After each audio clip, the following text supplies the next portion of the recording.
Bismillahirrahmanirrahim. Assalamualaikum warahmatullahi wabarakatuh. Dan salam sejahtera. Apa khabar semua?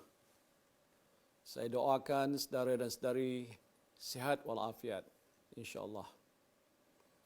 Saudara dan saudari yang saya kasihi sekalian, walaupun kes positif COVID-19 masih mencatatkan peningkatan di beberapa kawasan, situasi ini tidak membantutkan usaha kerajaan untuk memulihkan aktiviti ekonomi dan mengembalikan aktiviti sosial kepada keadaan sebelum berlakunya pandemik ini. Kerajaan sedar bahawa usaha untuk mencegah penyakit COVID-19 daripada terus menular adalah penting bagi memastikan keadaan ekonomi rakyat dan negara dapat dibaik pulih dengan kadar segera.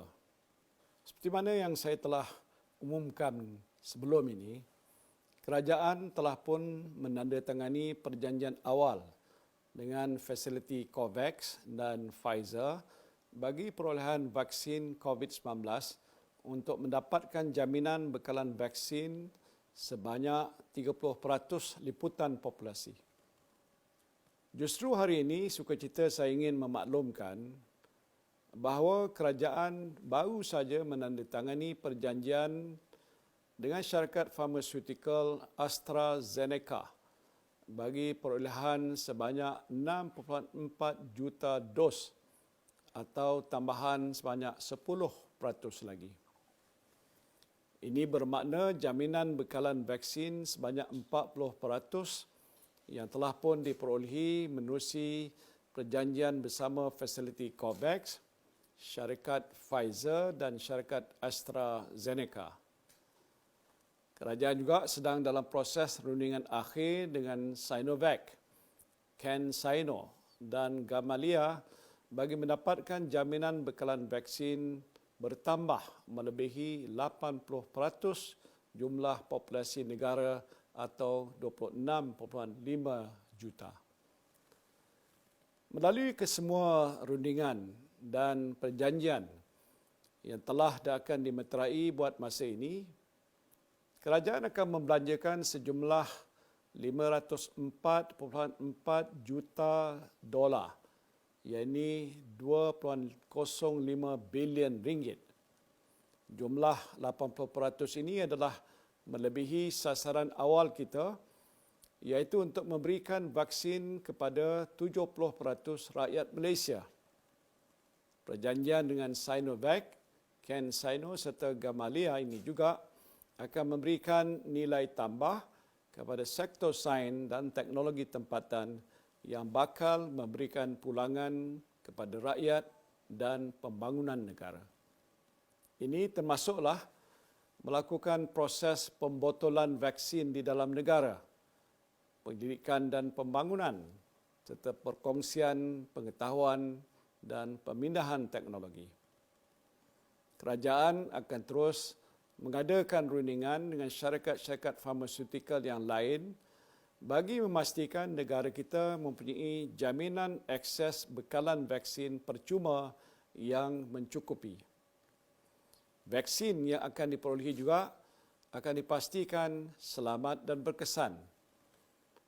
Untuk meyakinkan rakyat bahawa vaksin yang diperolehi adalah selamat dan berkesan, saya akan menjadi antara individu pertama untuk menerima suntikan vaksin COVID-19.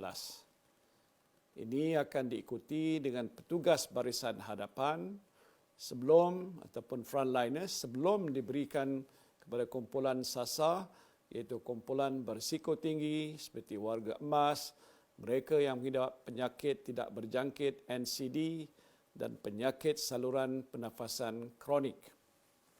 Jawatankuasa khas jaminan akses bekalan vaksin yang telah ditubuhkan dan dipromosikan bersama oleh Yang Berhormat Menteri Kesihatan dan Menteri Sains, Teknologi dan Inovasi akan memastikan bekalan vaksin dapat diperolehi pada kadar segera. Kerajaan menjangkakan bekalan pertama 1 juta dos vaksin daripada Pfizer akan diterima dan mula diberikan kepada kumpulan SASA seawal bulan Februari 2021. Bahagian Regulatory Farmasi Negara ataupun NPRA, Kementerian Kesihatan Malaysia akan terus memantau keberkesanan dan keselamatan vaksin setelah diperolehi dan digunakan. Sekali lagi, saya ingin mengajak anda semua untuk bersama-sama menghayati dan membudayakan norma baru dalam menjalani kehidupan seharian walaupun setelah kita menerima bekalan dan suntikan vaksin.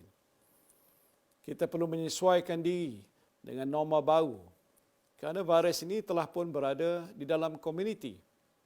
Patuhi SOP yang telah pun ditetapkan dan amalkan kebiasaan mencuci tangan, menggunakan sabun dengan lebih kerap ataupun gunakan hand sanitizer jika tiada punca air berdekatan.